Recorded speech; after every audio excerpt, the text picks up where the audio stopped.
এই দুনিয়ার পুরো জীবনটা এটা হচ্ছে লালসাময় একটা জীবন, লোভ, মরিচিকা, মায়াজাল।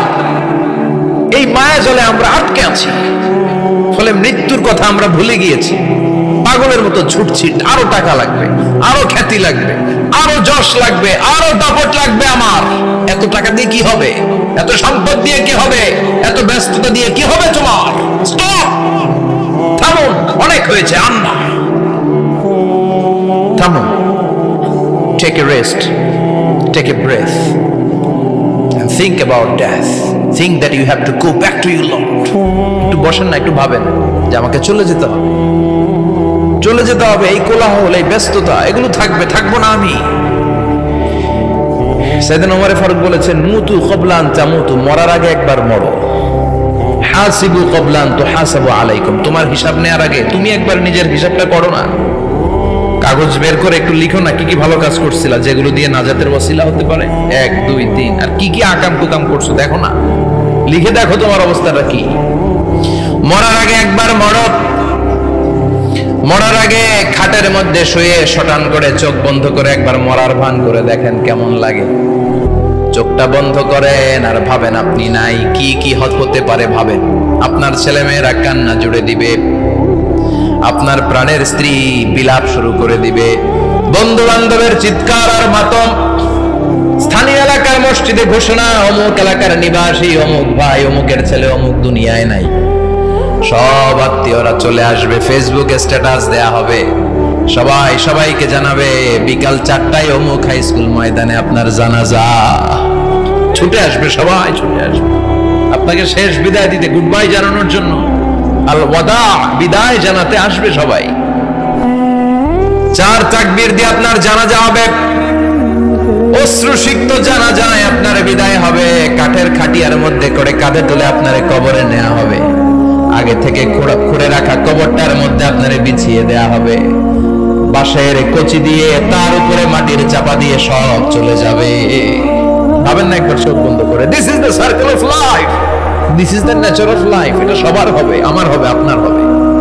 এত মায়া, এত ভালোবাসা কই যাবে? কেউ থাকবে না, সবাই আপনার অন্ধকার কবরে রেখে দিয়ে চলে আসবে। উপরে বাঁশের কঞ্চি, তার উপরে মাটির চাপা, অন্ধকার আর অন্ধকার। এই অন্ধকার যেন শেষ হতে চায় না, শুধুই অন্ধকার, ঠিক কিনা? এজন্য আমাদের চলে যেতে হবে। দাদা গেল, চাচা গেল, মামা গেল, আমাদেরকেও যেতে হবে, জোরে কোন ঠিক কিনা? একদিন মাটির ভেতরে হবে ঘরে মন আমার, কেন বান্ধ দালান ঘর, প্রাণ পাখি উড়ে যাবে পিঞ্জর ছেড়ে।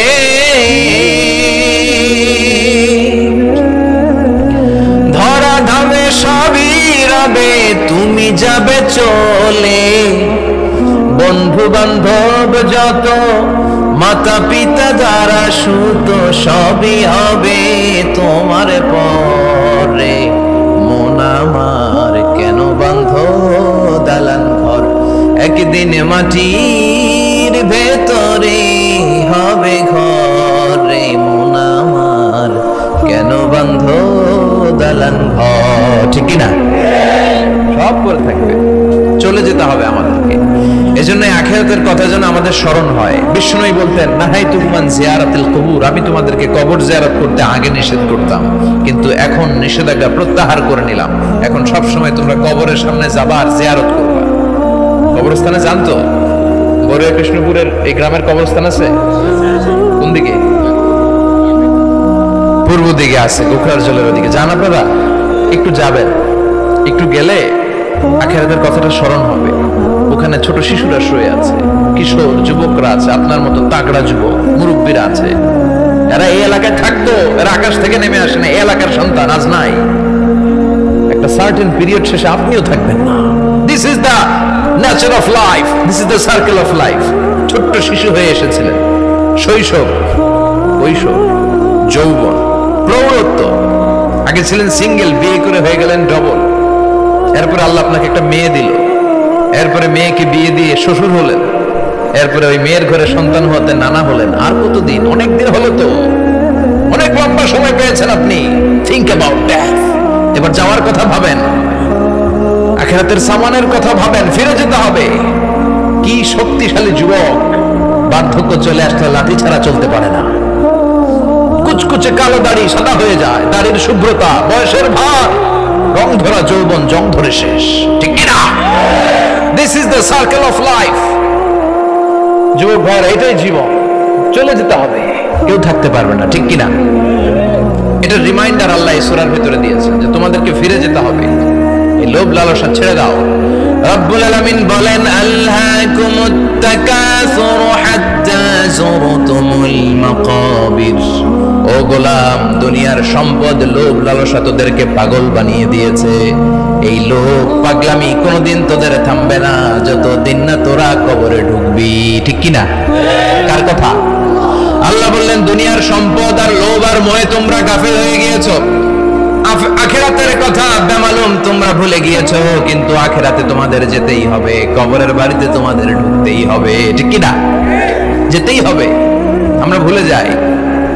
আলহাকুমুত তাকাসুর, অতিরিক্ত পাওয়ার লোভ, বেশি বেশি খাওয়ার লোভ, বেশি বেশি জমানোর লোভ মানুষকে গাফেল বানিয়ে দিয়েছে। এটা মানুষের স্বভাব, আরো চাই আরো চাই, এই স্বভাবটা আছে না নাই?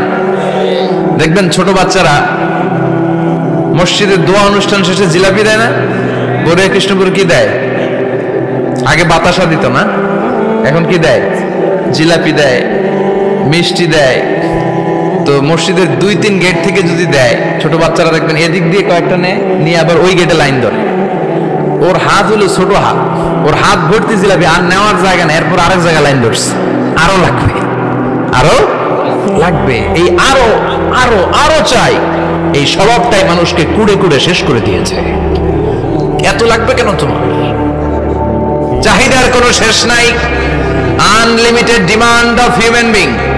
যার আছে বেশি তার চাই বেশি, যার সাইকেল আছে তার হুন্ডা চাই, হুন্ডা আছে তো প্রাইভেট কার চাই, প্রাইভেট কার আছে তো প্লেন চাই, প্লেন আছে তো হেলিকপ্টার চাই, হেলিকপ্টার আছে তো ওইটা চাই, ওইটা আছে তো সেটা চাই, ঠিক কিনা? এলাকার মেম্বার যে হয়েছে চেয়ারম্যান হতে চায়, আছে না নাই? চেয়ারম্যান সাহেব এমপি হতে চায়, আছে না নাই? এমপি সাহেব মন্ত্রী হতে চায়, আছে না নাই? মন্ত্রী সাহেব প্রধানমন্ত্রী হতে চায়, আছে না নাই? কিন্তু এই দেশে সুযোগ নাই। কথা কন, এই দেশে প্রধানমন্ত্রী সিলেক্টেড, 2-3 জনের বাইরে কেউ প্রধানমন্ত্রী হতে পারবি না, ঠিক কিনা? আমার এই জীবনে তো আমি 2-3 জনই দেখলাম। বেগম খালেদা জিয়া, মাননীয় প্রধানমন্ত্রী শেখ হাসিনার ছোট্টবেলা দেখেছি এরশাদকে, আমরা তখন ছোট। তো মানুষের চাহিদার কোনো শেষ নাই, যার আছে বেশি তার চাই বেশি।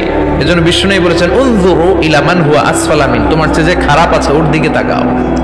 ওয়ালা তানজুর মান হুয়া আ'লা মিন, তোমার চেয়ে যে ভালো আছে ওর দিকে তাকাও না, তোমার চেয়ে যে খারাপ অবস্থানে আছে ওর দিকে তাকাও। অনেকে নিজের অবস্থান নিয়ে সুখী না, এরকম আছে না নাই? আল্লাহ আমার এটা দিল না রে, ওইটা দিল না রে, পাইলাম না রে, কিচ্ছু হয় না, কি করবো জীবনে, হতাশ। আসলে আছে কিন্তু অনেক, কিন্তু শুকরিয়া নাই, ডাকাত, ঠিক কিনা? নিজের অবস্থান নিয়ে সুখী না, কিন্তু অনেক লোক আছে তারা আপনার অবস্থানে পৌঁছতে চায়। তাদের দিকে তাকিয়ে দেখেন, আপনি যে অবস্থানে আছেন এই অবস্থানে পৌঁছাটা অনেকের কাছে স্বপ্ন। তারা প্রতিনিয়ত সংগ্রাম আর স্ট্রাগল করে যাচ্ছে আপনার অবস্থানে পৌঁছতে, আর আপনি এটা নিয়ে সন্তুষ্ট না। শেখ সাদির নাম শুনেছেন? বালাগাল উলা কাশাফাত দুজা, এই কবিতাটা রচয়িতা, ইরানের বিখ্যাত এক কবি। উনি একবার আর্থিক সমস্যার মধ্যে দিয়ে সময় কাটাচ্ছেন, টাকা নাই, পয়সা নাই, পায়ে দেওয়ার মতো জুতা নাই। উনি খুব দুঃখ পেলেন, হায় রে, আমি ইরানের এত বড় কবি, আমার পায়ে দেওয়ার মতো জুতা নাই। দুঃখ ভরা মন নিয়ে রাস্তায় হাঁটতে বেরোলেন। হাঁটতে হাঁটতে হঠাৎ দেখলেন একটা লোক শুয়ে শুয়ে কাঁদছে, ওই লোকটার 2টা পাই নাই, পাই নাই। উনি সেজদায় পড়ে গেলেন, আল্লাহর কাছে ক্ষমা চাইলেন, আল্লাহ অনেক দিয়েছো, শুকর আলহামদুলিল্লাহ। এজন্য যেই পরিস্থিতিতেই থাকি না কেন আমরা কি পড়বো? জোরে বলেন, কি পড়বো? এজন্য কানাতু মিনাল ইসলাম, অল্পে তুষ্ট থাকার নাম হলো ইসলাম। সম্পদ লাগবে কিন্তু সম্পদের পাহাড় লাগবে না, ঠিক কিনা? অল্প খান, অল্প পড়েন, অল্প জামান, অল্পের ভেতরে বরকত ঢুকাইয়া দিছে কে? দেখবেন যাদের সম্পদ অল্প তারা সুখী বেশি। জরিপে এটা দেখা গিয়েছে, অনেক সার্ভেতে এটা এসেছে, যারা সম্পদশালী এরা দুঃখী বেশি। এদের দুঃখ বেশি, টেনশন বেশি, খুব স্বাভাবিক। টাকা যার বেশি, রোগ তার বেশি। টাকা যার বেশি, টেনশন তার বেশি। টাকা যার বেশি, ঘরে শান্তি তার কম। আছে না নাই? ঘরের ভেতরে অশান্তি, ছেলে কথা শোনে না, ছেলে টানে গাঞ্জা, মেয়ে ঘরে পরকিয়া। আছে না নাই? স্ত্রী কথা শুনে না, ভালোবাসা নাই, ঘরটা জাহান্নামের টুকরা। রোগ বালাই, এক একটা হসপিটাল বিল পরিশোধ করতে মাসে 5 লাখ 10 লাখ। আছে না নাই?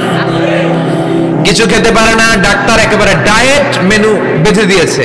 Diet, very diet menu. এটা এটা এটা এটা কিছুই খাবেন না, শুধু গরু খাবেন না, খাসি খাবেন না, চিংড়ি খাবেন না, খালি ঘাস খাবেন। ইচ্ছে মতো ঘাস খাবেন, মানে ঘাস জাতীয় যত আইটেম আছে সব খাবেন। শাক খাবেন, সবজি খাবেন, সালাদ খাবেন। গরু, চিংড়ি, মুরগি, গোশত, ইলিশ কিছু খেতে পারে না। তাহলে রোগ বেশি, খাওয়ার মজা নাই, ঘরে সাংসারিক শান্তি নাই, খালি ব্যারাম আর ব্যারাম। ঠিক কিনা? কিন্তু সম্পদের পাহাড় গড়েছে। আর অল্প যারা খায়, অল্প পড়ে, রিক্সাওয়ালা, কুলিওয়ালা, অল্প বেতনের চাকরি, কিন্তু হক হালালি মেনে চলে, দেখবেন শান্তি আছে অনেক। হ্যাঁ, বাসা ভাড়া দেয়, ফ্যামিলি চালায়, বাচ্চাদের স্কুল বিল, এরপরও মাস শেষে 1-2 হাজার টাকা হাতে থেকে যায়। আর ওর প্রতি মাসে 10 কোটি টাকা ইনকাম, তারপরও ব্যাংকের ঋণ আছে না নাই? সুখ কারে বলে? কিভাবে আপনি সুখকে ডিফাইন করবেন? সুখ তো টাকায় কিনা যায় না। শান্তি টাকা দিয়ে হয় না, শান্তি দেওয়ার মালিক কে? শান্তি আছে অল্প খেয়ে শুকর করার মধ্যে, শান্তি আছে আলহামদুলিল্লাহর মধ্যে। চিল্লায় বলেন ঠিক কিনা? এজন্য অল্প খাবো, অল্প পড়বো, অল্প জামাবো, অল্পের ভেতরে বরকত দিয়েছে কে? দেখেন, ধনী ভাইরা খেতে পারে না, কিন্তু রিক্সাওয়ালার কি সমস্যা হয়? রিক্সাওয়ালারা সব খেতে পারে। কুলিওয়ালা, দিন মজুর, এরা একেবারে স্লিম, সুঠাম দেহি, মেদহীন পেট, পেটে কোনো মেদ নাই, ভুড়ি নাই। আর কোটিপতিদের মেদ আছে না নাই? এত বড় বড় পেট। ঠিক কিনা? আমাদেরও পেট আছে, তবে হালাল পেট। এটা হারাম টাকা দিয়ে এই ভুড়ি বানাই নাই আমরা। ছেলে বলেন ঠিক কিনা? রিক্সাওয়ালা, কুলিওয়ালা নিজেও নামাজ পড়ে, বউ নামাজ পড়ে, বাচ্চাটাও নামাজ পড়ে, রিক্সা চালায় আর জিকির করে লা ইলাহা